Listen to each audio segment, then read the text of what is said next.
Good evening students, welcome to Pathshala IIT Medical. Today we are going to study class 10th biology chapter life process. Last class में हम लोग different mode of nutrition के बारे में पढ़े थे, उनमें autotrophic mode of nutrition, heterotrophic mode of nutrition और उसी में हम लोग देखे थे chemo autotrophic mode of nutrition. तो ऑटोट्रॉफिक मोड ऑफ न्यूट्रिशन के बारे में जब बात कर रहे थे तो कहे थे कि वैसे ऑर्गेनिज्म जो अपना फूड खुद सिंथेसाइज करे उनको क्या कहते हैं, ऑटोट्रॉफिक मोड ऑफ न्यूट्रिशन। ठीक है, कुछ ऑर्गेनिज्म ऐसे भी होंगे, इसका मतलब कि जो क्या करेंगे, अपना फूड खुद सिंथेसाइज नहीं करेंगे। तो वैसे ऑर्गेनिज्म जो खुद सिंथेसाइज नहीं करेंगे अपना फूड, वो कहलाएंगे हेटरोट्रॉफिक मोड ऑफ न्यूट्रिशन। पहले हम लोग देखते हैं ऑटोट्रॉफिक मोड ऑफ न्यूट्रिशन। पहली बात तो न्यूट्रिशन क्या है, तो न्यूट्रिशन क्या है, इनटेक ऑफ फूड। क्या है, इनटेक ऑफ फूड। क्यों? क्योंकि न्यूट्रिशन से हमको न्यूट्रिएंट मिलता है और न्यूट्रिएंट कहाँ से मिलेगा, फूड से मिलेगा। तो उसके लिए हमको फूड कंज्यूम करना पड़ेगा और उस फूड से हमको एनर्जी मिलेगा ताकि हम अपने डे टू डे लाइफ के सारे लाइफ प्रोसेसेस और फिजिकल वर्क्स को परफॉर्म कर सके। अभी हम कौन सा देखने जा रहे हैं, ऑटोट्रॉफिक मोड ऑफ न्यूट्रिशन। तो ऑटोट्रॉफिक मोड ऑफ न्यूट्रिशन में पहली बात क्या की, ऑर्गेनिज्म जो अपना फूड खुद सिंथेसाइज करेंगे उनको क्या कहेंगे, ऑटोट्रॉफिक मोड ऑफ न्यूट्रिशन। अब ऑटोट्रॉफिक मोड ऑफ न्यूट्रिशन में दो तरीके का देखा था, हमने कहा था कि एक फोटो ऑटोट्रॉफिक और एक केमो ऑटोट्रॉफिक। तो केमो ऑटोट्रॉफिक के बारे में बस थोड़ा सा जान लेते हैं। दो तरीके का देखा था जिसमें कहा था फर्स्ट फोटो ऑटोट्रॉफिक, दूसरा केमो ऑटोट्रॉफिक। तो केमो ऑटोट्रॉफिक और फोटो ऑटोट्रॉफिक के बारे में जाने से पहले एक चीज सुनिए कि पहले फोटो ऑटोट्रॉफिक देखिए। फोटो ऑटोट्रॉफिक में आपको दो टर्म दिख रहा होगा, एक तो होगा फोटो और दूसरा आ रहा है क्या, ऑटोट्रॉफिक। फोटो से मतलब होता है फोटोन यानी कि लाइट पैकेट्स, और ये लाइट पैकेट्स का सोर्स कौन है, तो सन है। तो यहाँ पे सन की मदद से हमको क्या मिलता है, सन के रेडिएशन से, यानी सन रेडिएशन या फिर सनलाइट कह लीजिए। तो इससे हमको क्या मिल रहा है, एनर्जी, लाइट एनर्जी। तो यहाँ पे लाइट एनर्जी की मदद से जो सिंथेसिस ऑफ फूड होगा उसको हम कह देंगे फोटो ऑटोट्रॉफिक। यहाँ पे आप देखिए केमो ऑटोट्रॉफिक में क्या दिख रहा है, एक टर्म दिख रहा है केमो और दूसरा ऑटोट्रॉफिक। तो यहाँ पे हम यहाँ पे हमारे फोटोसिंथेसिस के लिए लाइट एनर्जी की जरूरत हो रही थी, अगर यहाँ पे लाइट एनर्जी की जरूरत हो रही थी तो यहाँ पे हम फूड सिंथेसिस के लिए लाइट एनर्जी की ना होगी, किसकी जरूरत होगी, केमिकल्स की जरूरत होगी। यहाँ पे एनर्जी का सोर्स कौन है, केमिकल्स है। ठीक है, एनर्जी सोर्स क्या हो गया, केमिकल्स हो गया।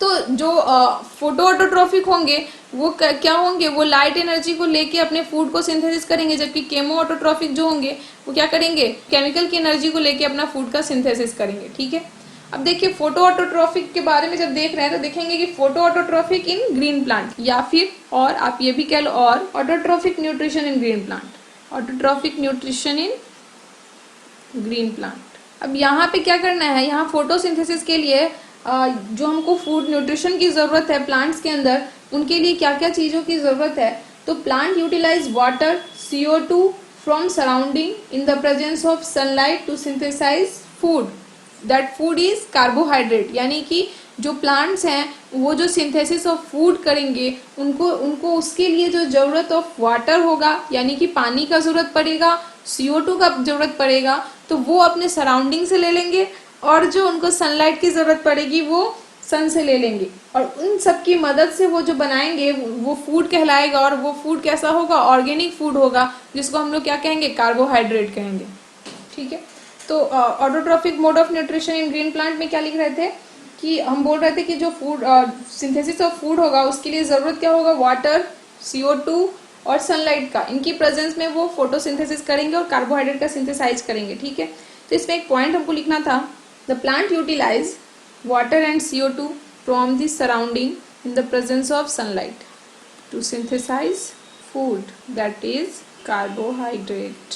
ठीक है, next point, carbohydrate synthesise through carbohydrate जैसे जिस प्रोसेस से बनता है उसको क्या कहते हैं, फोटोसिंथेसिस, फोटोसिंथेसिस। नेक्स्ट पॉइंट देखेंगे, फोटोसिंथेसिस, इसी में देखना है, sorry, photosynthesis is utilised for providing energy to plants. Next point NCERT में भी दे रखा है, कार्बोहाइड्रेट जो कि प्लांट सिंथेसाइज करता है फोटोसिंथेसिस के थ्रू, तो उनमें से जितने यूज हो सकते हैं, जितना नीड है प्लांट को उतना वो यूटिलाइज कर लेगा, बाकी जो रेस्ट पार्ट बचेगा उसको वो क्या करेंगे, वो स्टोर कर लेंगे, ठीक है। और स्टोर किस फॉर्म में करेंगे, तो स्टोर करेंगे वो स्टार्च के फॉर्म में। Thus carbon and energy requirement of autotrophic are fulfilled by photosynthesis. यानी कि जो प्लांट है उनको जो कार्बन और एनर्जी की ज़रूरत है, कार्बन और एनर्जी से ही बिल्डिंग ब्लॉक बनेगा, यानी कि किसी भी ऑर्गेनिज्म का जो बनने का मेथड है, यानी कि उनको बनने के लिए जिन जिन चीज़ों की रिक्वायरमेंट है उनमें से कार्बन्स है और उनको एनर्जी की भी ज़रूरत पड़ेगी। तो ये चीज़ का फुलफिलमेंट उनको कौन कराएगा, तो वो फोटोसिंथेसिस के थ्रू कार्बन फिक्सेशन करते हैं वो सराउंडिंग से, और उसके थ्रू ही उनका जो भी मेंटेनेंस है वो उनका कंप्लीट हो जाएगा। तो वो रिक्वायरमेंट फुलफिल कौन करेगा, फोटोसिंथेसिस फुलफिल करेगा, ठीक है। इतने टाइम से फोटोसिंथेसिस देख रहे हैं, तो फोटोसिंथेसिस है क्या वो भी देख लेते हैं। तो फोटोसिंथेसिस बचपन से ही देखते आ रहे हैं कि जब प्लांट जो है खुद अपना फूड सिंथेसाइज करता है फ्रॉम रॉ मटेरियल्स, वो रॉ मटेरियल्स क्या है, इनऑर्गेनिक मटेरियल्स है, इनऑर्गेनिक कंपाउंड्स है लाइक CO2 और वाटर, जिसको वो सराउंडिंग से गेन करते हैं, और in the presence of sunlight और green part of plant like leaf, और जो उसमें ग्रीन पार्ट ऑफ प्लांट है उसमें क्लोरोफिल प्रेजेंट रहता है जो कि एब्जॉर्प्शन ऑफ लाइट के लिए रिस्पॉन्सिबल है।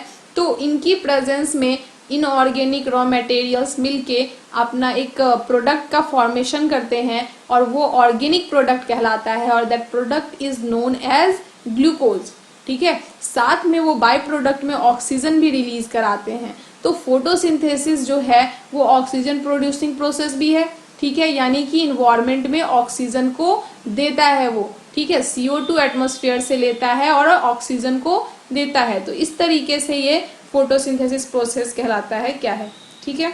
The vital metabolic process in which radiant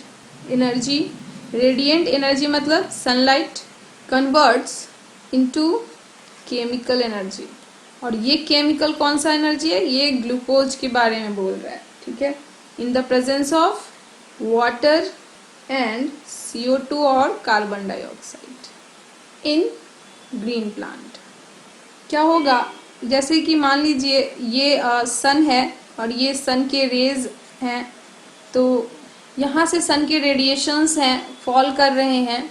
ये आपका सॉइल है, इसके अंदर ये प्लांट के रूट्स हैं, और यहाँ से डिफरेंट ब्रांचेस, और यहाँ पे के लीफ, और ये लीफ कैसा है, ग्रीन है, ठीक है, ग्रीन लीफ।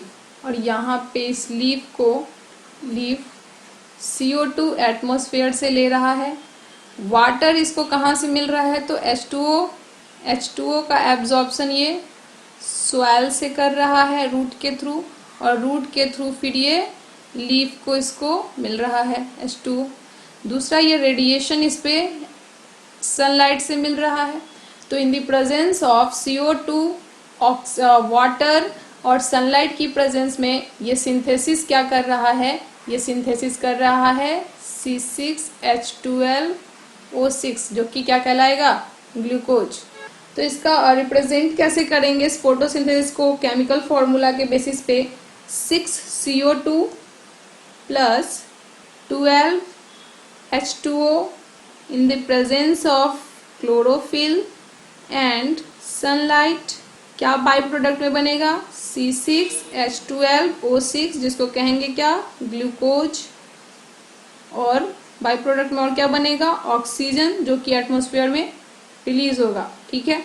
तो ये CO2 और वाटर क्या है इसका, ये रॉ मटेरियल है और इनऑर्गेनिक कंपाउंड, और ये ग्लूकोज क्या हो गया, ये ऑर्गेनिक कंपाउंड।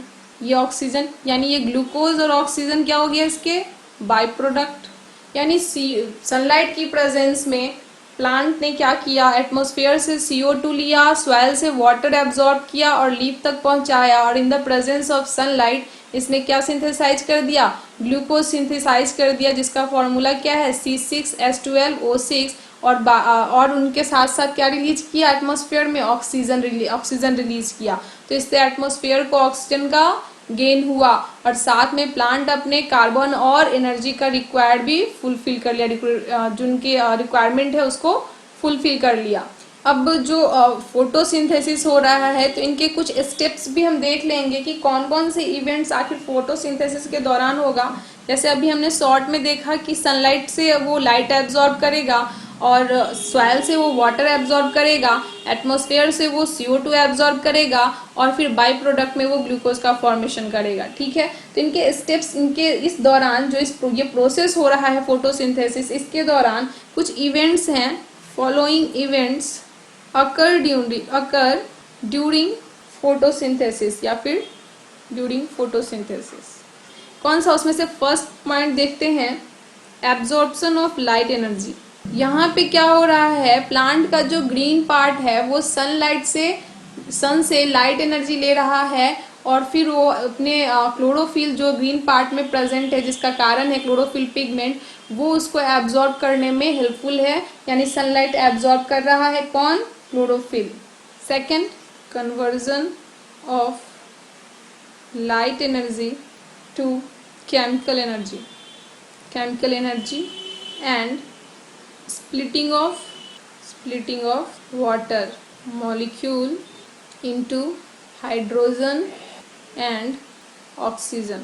पहला हमने कहा कि प्लांट का ग्रीन पार्ट जो होगा यानी कि लीफ जो होगा वो ग्रीन क्यों है, क्योंकि क्लोरोफिल पिगमेंट प्रेजेंट है उसके अंदर। ठीक है, तो ये जो क्लोरोफिल पिगमेंट प्रेजेंट है, तो ये पिगमेंट कहाँ प्रेजेंट है, तो लीफ के सरफेस पे आप जब देखोगे, लीफ का क्रॉस सेक्शन एरिया लोगे तो क्रॉस सेक्शन में आप उनके स्ट्रक्चर्स देखोगे तो ऊपर की तरफ एपिडर्मिस है, बीच में मेसोफिल सेल्स हैं एंड लोअर एपिडर्मिस है। ठीक है, तो जो मेसोफिल सेल्स हैं वो अपने सेल के अंदर सेल ऑर्गेनल्स रखा होगा, जो कि प्लांट सेल का लार्जेस्ट सेल ऑर्गेनल्स कहलाता है, जिसको हम कहते हैं क्लोरोप्लास्ट। ठीक है, तो वो क्लोरोप्लास्ट सेल ऑर्गेनल अपने अंदर रखा होता है क्या, क्लोरोफिल पिगमेंट। ठीक है, तो क्लोरोफिल पिगमेंट जो है वो सनलाइट को एब्जॉर्ब करेगा और सनलाइट एब्जॉर्ब करते ही जो वाटर मॉलिक्यूल्स प्रेजेंट है वहां पे उनको तोड़ने का काम करेगा। किस में, वाटर बना किससे होता है, H2O से। केमिकल फॉर्मूला वाटर का क्या है, H2O है। तो H2O को वो तोड़ देगा किस में, हाइड्रोजन और ऑक्सीजन में। किसकी मदद से, सनलाइट की मदद से। कहाँ पे, ग्रीन पार्ट ऑफ प्लांट में यानी कि क्लोरोप्लास्ट में। ठीक है, तो यहाँ पे ये सनलाइट की मदद से वाटर मॉलिक्यूल को तोड़ेगा और इस वाटर मॉलिक्यूल को तोड़ने की वजह से हाइड्रोजन की अवेलेबिलिटी बनी और साथ में उनको क्या मिला, ऑक्सीजन बाय प्रोडक्ट में मिला और उनको क्या मिला, और उनको मिला एनर्जी। क्या मिला, एनर्जी। किसके फॉर्म में, एटीपी के फॉर्म में, जिस एनर्जी को वो यूज करेंगे रिडक्शन ऑफ CO2 में। तो थर्ड पॉइंट आप देखो, third step, reduction of carbon dioxide CO2 to form carbohydrate. ये सारे स्टेप्स होंगे ड्यूरिंग फोटोसिंथेसिस, यानी कि फोटोसिंथेसिस के टाइम पे आपको क्या चाहिए, ग्रीन लीफ चाहिए। तो रिडक्शन ऑफ कार्बन डाइऑक्साइड होगा, जिससे क्या, कार्बोहाइड्रेट का फॉर्मेशन होगा। तो हम लोग क्या क्या देखें आज देखिए कि फोटोसिंथेसिस के बारे में पढ़े, जहाँ पे हम क्या देख रहे हैं कि लाइट एनर्जी का एब्जॉर्प्शन हो रहा है। कहाँ पे एब्जॉर्प्शन हो रहा है, ग्रीन पार्ट ऑफ प्लांट में हो रहा है। ग्रीन पार्ट प्लांट कौन सा है, लीफ है। लीफ क्यों ग्रीन है, क्योंकि वहां पे क्लोरोफिल पिगमेंट प्रेजेंट है। क्लोरोफिल पिगमेंट कहाँ प्रेजेंट रहता है, लीफ के सेल्स में, जिसको क्या कहते हैं, मेसोफिल सेल। उसका सेल ऑर्गेनल्स है क्लोरोप्लास्ट, वहीं पे क्लोरोफिल पिगमेंट प्रेजेंट होगा और क्लोरोफिल पिगमेंट ही क्या करेगा, सनलाइट को एब्जॉर्ब करेगा। तो फर्स्ट पॉइंट कौन सा देखे फोटोसिंथेसिस में, absorption of light by chlorophyll. Second क्या देख रहे हैं, कन्वर्जन ऑफ लाइट एनर्जी जो टू केमिकल एनर्जी, यानी कि जो लाइट एनर्जी आप एब्जॉर्ब कर रहे हो उससे केमिकल कौन सा फॉर्म कर रहे हो, ग्लूकोज फॉर्म कर रहे हो। तो लाइट एनर्जी से क्या बना रहे हो, केमिकल एनर्जी बना रहे हो। कैसे, तो स्प्लिटिंग ऑफ वाटर मॉलिक्यूल। जो लाइट एनर्जी से केमिकल एनर्जी बन रहा है वो ऐसे बन रहा है कि लाइट एनर्जी फॉल किया लीफ पे, लीफ में वाटर मॉलिक्यूल्स प्रेजेंट है, उसको सनलाइट की मदद से ब्रेक डाउन हुआ, हाइड्रोजन और ऑक्सीजन में, जिससे हमको बाय प्रोडक्ट ऑक्सीजन मिला और यहाँ से हमको एनर्जी मिलेगा एटीपी की फॉर्म में, जिस एटीपी को यूज किया जाएगा किसमें, तो थर्ड स्टेप में, जो कि कौन सा है, reduction of CO2 to carbohydrate, यानी कि CO2 को हाइड्रोजन से रिड्यूस्ड कराएंगे और फिर ग्लूकोज मॉलिक्यूल बनाएंगे, और इस प्रोसेस के लिए हमको एनर्जी की ज़रूरत होगी, जो एनर्जी हमको वाटर के स्प्लिटिंग से मिलेगी। तो आज के लेक्चर में यहीं तक, नेक्स्ट लेक्चर में हम आगे देखेंगे।